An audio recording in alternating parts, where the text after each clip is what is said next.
You're listening to Soap Dirt, the latest in television entertainment news. Hey, Days of Our Lives fans, I've got your 2-week spoilers for April 21st through May 2nd. We've got Sarah exposed, Kate mad, and Susan Banks stressing. And you know why? Because people are mean. And it is Belinda from Soap Dirt. Hope you're doing well. If you're not following us, please click that subscribe button. Let's get started with this 2-week action on Monday, April 21st. Kate Roberts has some harsh things to say to her son, Rex Brady, and maybe about EJ's shooting and the things he was talking about with Roman. Belle and Phillip make a vow, and it may be about helping each other make better choices in the future. If it is, that'd be kind of funny since Phillip is one of the very bad choices from Belle's past, you know, like when she was cheating on Sean with him. Stacy Haiduk is doing double duty this week as both Kristen and Susan Banks, who returns for her beloved son EJ, who is still comatose. Xander, meanwhile, corners a couple. He wants the whole truth from Stephanie and Alex about what they know about Phillip's lies and duplicity, but it looks like he is going to get some truth, but not the whole truth. Tuesday, April 22nd, Gabi and Cat are chatting. Of course, Gabi's going to be over at the Carnival fundraiser that Cat and Chad have been busy planning to try and save University Hospital.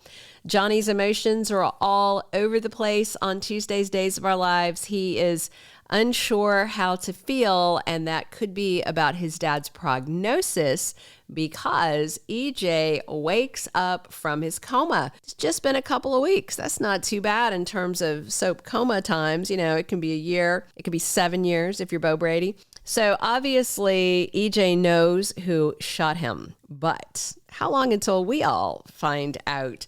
Tate gets closer to Sophia, and soon he is going to ask her to the prom, and that might really bother Holly, but then again, she's the one who dumped him.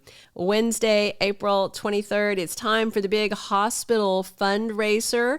There's that auction for hot guys and gals, and Kayla Brady is the one serving as the auctioneer, collecting all the money. Kat spends some time with Chad and his kids, Thomas and Charlotte, and Chad notices there's something about formerly fake Abby and the kids, and it's kind of rubbing on his brain. Stephanie may wind up in a bidding war for sexy Alex, who is up on the block because Gabi is bidding $10,000 for one of the hunks up for auction. So she may be doing that to rub JJ's nose in their breakup because she pretty much told him they're done over the whole murder suspicion thing. Also at the fundraiser, Xander is bickering with Phillip. Easy to understand. I thought, you know, Xander's obviously hurt by all this, but I really thought Phillip made a very strong statement last week about how much he's come to care for Xander.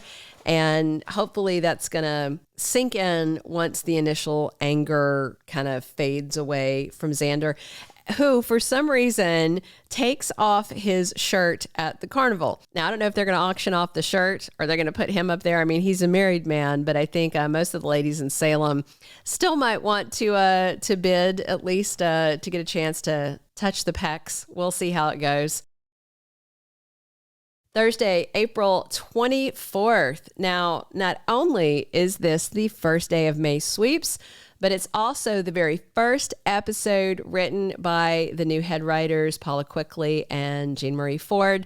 However, I will just caution you to have a little bit of patience if you feel like this feels like the same stuff, because before they can get into their own new storyline ideas, they have to tie up the ones that Carlavati left in play. I did see an interview with them recently, and one of the things I kind of didn't like was they were talking about an umbrella story coming for the end of the year. If you listen here regularly, you may know I'm not a big fan of umbrella stories. And if you don't know what those are, it's basically a giant story that encompasses almost everybody on the character canvas. And these generally just kind of get messy and they get unwieldy, and I have always found them to be largely unsatisfying no matter what soap attempts to do them. So we'll see how it goes. Also on Thursday, Kristen senses something a little strange, something off about EJ now that he's out of his coma. And we've got new Rachel Black with recast Alice Halsey in the role starting on Thursday. Cat is gushing to Chad about how well the carnival fundraiser went, and there are definitely some stars in Cat's eyes, but Chad kind of notices the chemistry and then decides, nope, this is way too soon. He cannot even think about dating. And I think he needs closure, and I think he needs more time. So I wonder if he's going to just think this to himself or say it out loud to Kat. Hopefully he'll say it out loud. Maggie pleads with Xander to show some grace to the people who did him dirty.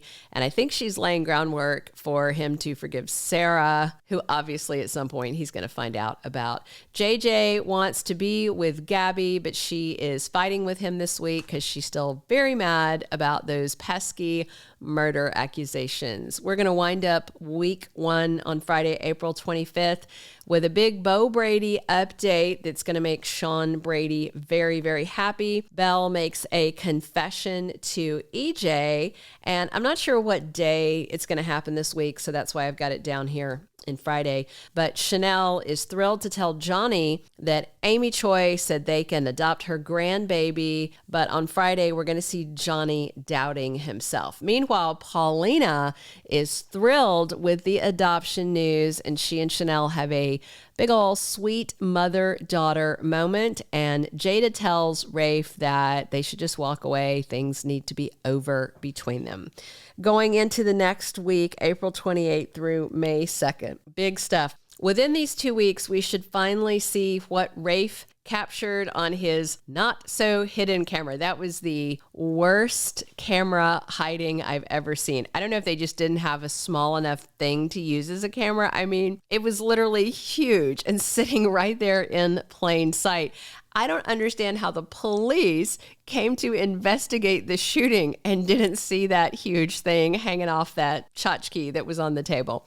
Anyway, question is, did Rafe catch the shooter on camera or just EJ looking at the shooter and hearing the gunshot and then him going down? Because the angle is very important and it may not have been at quite the right spot. We'll find out if EJ waking up will affect the adoption and if Chanel can convince Johnny that he is ready to be a dad and will be a good one. Obviously, EJ saw who shot him, and the police are going to want to know who's the culprit because they are still following up leads, and EJ could spill the beans. He could lie and accuse somebody who didn't do it, or he could just pretend like he doesn't remember because he may have a reason to hold back. Obviously, we're really close to finding out if our leaker was correct, and it was little Rachel Black who fired the gun. Word's going to spread about the great news about Beau Brady, and we're on a countdown to him and Hope being in town in just a few weeks. Sean may feel bad that Rafe got dumped, but feel a little better because that means Sean has another chance with Jada. And I wonder if Holly's going to turn around and ask Doug 3 to the prom since Tate is taking Sophia. And of course, the big question, how long until Sarah's busted for helping cover up what Phillip did? Looks like Alex and Stephanie may cover for her. And of course, Phillip also did, but that obviously isn't going to last forever. Thank you for being a loyal listener. Follow us wherever you get your podcast because you don't want to miss the next episode. Soap Dirt is on all the major podcast platforms, including Apple Podcast, Spotify, iHeartRadio, and more.